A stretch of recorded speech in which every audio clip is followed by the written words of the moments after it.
राजकुमार राव के सफर की शुरुआत बिना किसी फिल्मी फेनमिली के फायदे के हुई। उनका जन्म गुड़गांव, हरियाणा में राजकुमार यादव के नाम से हुआ और एक्टर बनने का उनका सपना बचपन में ही शुरू हो गया था। फिल्मों और कहानी कहने की दुनिया से वो इतने फैसिनेट थे कि इसी शुरुआती पैशन ने उन्हें एक पक्के रास्ते पर डाल दिया। उन्हें पता था कि उन्हें हिंदी फिल्मों में काम करना है और उन्हें अपने सपने पर पूरा यकीन था। इस सपने को सच करने के लिए उन्होंने बहुत मेहनत की और उनका सफर सच में कई लोगों के लिए इंस्पायरिंग है। एक्टिंग में उनकी फॉर्मल ट्रेनिंग बहुत इंपॉर्टेंट थी। उन्होंने पुणे के माने हुए film and television institute of India यानी FTII में पढ़ाई की। ये इंस्टीट्यूट कई बेहतरीन एक्टर्स देने के लिए जाना जाता है। FTII में उन्होंने एक्टिंग के टेक्निकल एस्पेक्ट्स सीखे, अपने स्किल्स को मांझा और इस कला की गहराई को समझा। इस एजुकेशन ने उन्हें एक सॉलिड फाउंडेशन दिया और फिल्म इंडस्ट्री के चैलेंजेस के लिए तैयार किया। वो 2008 में ग्रेजुएट हुए, अपने एम्बिशंस को पूरा करने के लिए तैयार। सीखने के लिए उनका डेडिकेशन शुरू से ही साफ था। मुंबई आना उनके लिए अगला बड़ा कदम था। सपनों के इस शहर में जिंदगी आसान नहीं थी। दूसरे अनगिनत एस्पायरिंग एक्टर्स की तरह उन्हें भी कई रिजेक्शंस झेलनी पड़े। उन्होंने कई ऑडिशंस दिए, एक ब्रेक थ्रू की उम्मीद में। कई दिन स्ट्रगल और अनसर्टेनिटी भरे थे, लेकिन राजकुमार राव ने अपना सपना नहीं छोड़ा। इन मुश्किल वक्त में उनकी परसिवरेंस ही उनकी सबसे बड़ी ताकत थी। वो अपने क्राफ्ट पर काम करते रहे, सही अपॉर्चुनिटी का इंतजार करते हुए। इस दौर ने उनके रेजिलियंस और एक्टिंग के प्रति कमिटमेंट को परखा। उनकी डेब्यू फिल्म थी लव, सेक्स और धोखा, जिसे दिवाकर बैनर्जी ने डायरेक्ट किया था 2010 में। फिल्म काफी अनकन्वेंशनल और एक्सपेरिमेंटल थी। फिल्म में राजकुमार राव की परफॉर्मेंस पर सबकी नजर गई। भले ही ये ट्रेडिशनल सेंस में लीड रोल नहीं था, फिर भी उन्होंने एक इम्पैक्ट छोड़ा। इस फिल्म ने इंडस्ट्री में उनके लिए दरवाजे खोल दिए। इससे पता चला कि वो पोटेंशियल वाले एक्टर हैं। रागिनी, MMS और शैतान जैसी फिल्मों में शुरुआती रोल्स ने उनके टैलेंट को और दिखाया। उन्होंने धीरे धीरे अपनी रेपुटेशन बनानी शुरू की। 2013 में आई फिल्म काइपोचे एक बहुत बड़ा माइलस्टोन थी। चेतन भगत के novel a 3 mistakes on of my life पर बेस्ड इस फिल्म में राजकुमार राव ने गोविंद पटेल का किरदार निभाया। उनका पोर्ट्रेयल काफी सेंसिटिव और बहुत कन्विंसिंग था। फिल्म को क्रिटिकल अक्लेम मिला और वो कमर्शियल सक्सेस भी रही। इस रोल ने उन्हें दर्शकों के बीच ज्यादा पहचान दिलाई। वो एक एंसेंबल कास्ट में भी उभर कर आए और उनकी परफॉर्मेंस की ईमानदारी के लिए तारीफ हुई। इससे उनकी व्यूअर्स के साथ कनेक्ट करने की एबिलिटी दिखी। फिर आई शाहिद 2013 में, जिसे हंसल मेहता ने डायरेक्ट किया था। यह फिल्म उनके करियर में एक टर्निंग पॉइंट साबित हुई। राजकुमार राव ने वकील और human rights activist Shahid Azmi का रोल निभाया। उनकी परफॉर्मेंस जबरदस्त, पावरफुल और दिल को छू लेने वाली थी। वो किरदार में पूरी तरह डूब गए थे। इस रोल के लिए उन्हें बेस्ट एक्टर का नेशनल फिल्म अवार्ड मिला। ये एक बहुत बड़ा सम्मान था और उनके टैलेंट का सबूत। शाहिद ने उन्हें एक बेहतरीन कैलिबर के सीरियस एक्टर के तौर पर एस्टैब्लिश किया। इससे मीनिंगफुल सिनेमा के प्रति उनका कमिटमेंट दिखा। राजकुमार राव ने अलग अलग रोल्स के साथ अपनी वर्सेटिलिटी दिखानी जारी रखी। 2014 में क्वीन में उन्होंने विजय का सपोर्टिंग रोल निभाया। एक छोटे रोल में भी उन्होंने जबरदस्त इंप्रेशन छोड़ा। उन्होंने अपने किरदार की कॉम्प्लेक्सिटीज को असरदार तरीके से दिखाया। फिर सिटी लाइट्स में हंसल मेहता के साथ एक और कोलैबोरेशन, उन्होंने दिल दहला देने वाली परफॉर्मेंस दी। उन्होंने एक गरीब किसान का रोल किया जो शहर आता है। गहरी इमोशंस को दिखाने की उनकी काबिलियत कमाल की थी। इन फिल्मों ने बिना किसी शक के एक एक्टर के तौर पर उनकी रेंज को हाईलाइट किया।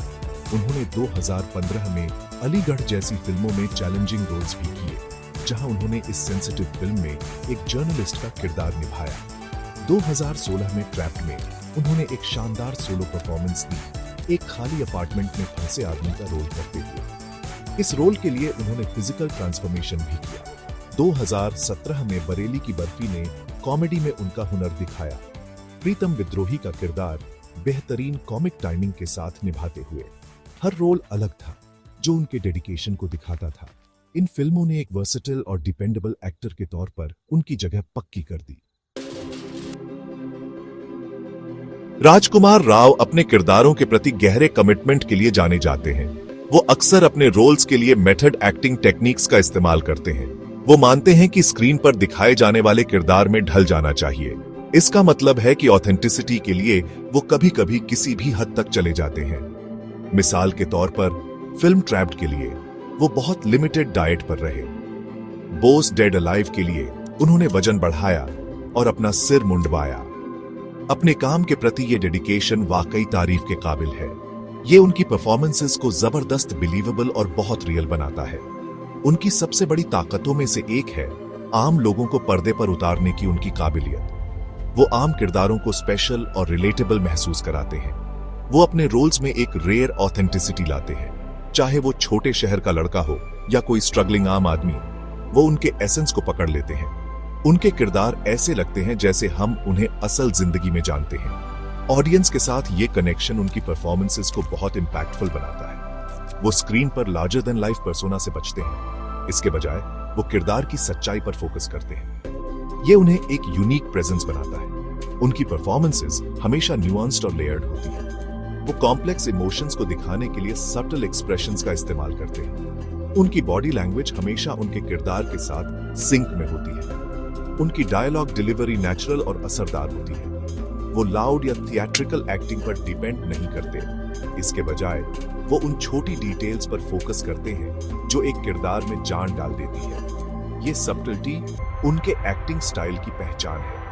ये ह्यूमन बिहेवियर की उनकी गहरी समझ को दिखाता है। क्रिटिक्स अक्सर रोल्स को पावरफुली अंडरप्ले करने की उनकी काबिलियत की तारीफ करते हैं। राजकुमार राव अपनी हिम्मत भरी स्क्रिप्ट चॉइसेस के लिए भी जाने जाते हैं। वो लगातार डाइवर्स और चैलेंजिंग रोल्स चुनते हैं। वो अनकन्वेंशनल कहानियों का हिस्सा बनने से नहीं डरते। वो कंटेंट ड्रिवन सिनेमा को जोरदार सपोर्ट करते हैं। उनकी कई फिल्में जरूरी सोशल इश्यूज पर बात करती हैं। रिस्क लेने की ये चाहत उन्हें अपने कई कंटेम्पररी से अलग करती है। वो सिर्फ कमर्शियल फायदों के बजाय स्ट्रॉन्ग स्क्रिप्ट्स को प्रायोरिटी देते हैं। इससे उन्हें फिल्म इंडस्ट्री में बहुत इज्जत मिली है। उनकी फिल्मोग्राफी उनके इंटेलिजेंट चॉइसेस को दिखाती है। राजकुमार राव का सफर टैलेंट और कड़ी मेहनत की कहानी है। उन्होंने एक सपने के साथ एक आउटसाइडर के तौर पर शुरुआत की।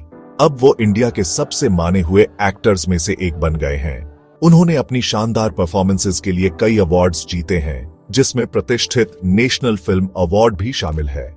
उन्हें कई फिल्म फेयर अवार्ड्स भी मिले हैं। क्रिटिक्स और इंडस्ट्री से मिली ये पहचान बहुत कुछ कहती है। उनकी कामयाबी बिल्कुल वेल डिजर्व्ड और इंस्पायरिंग है।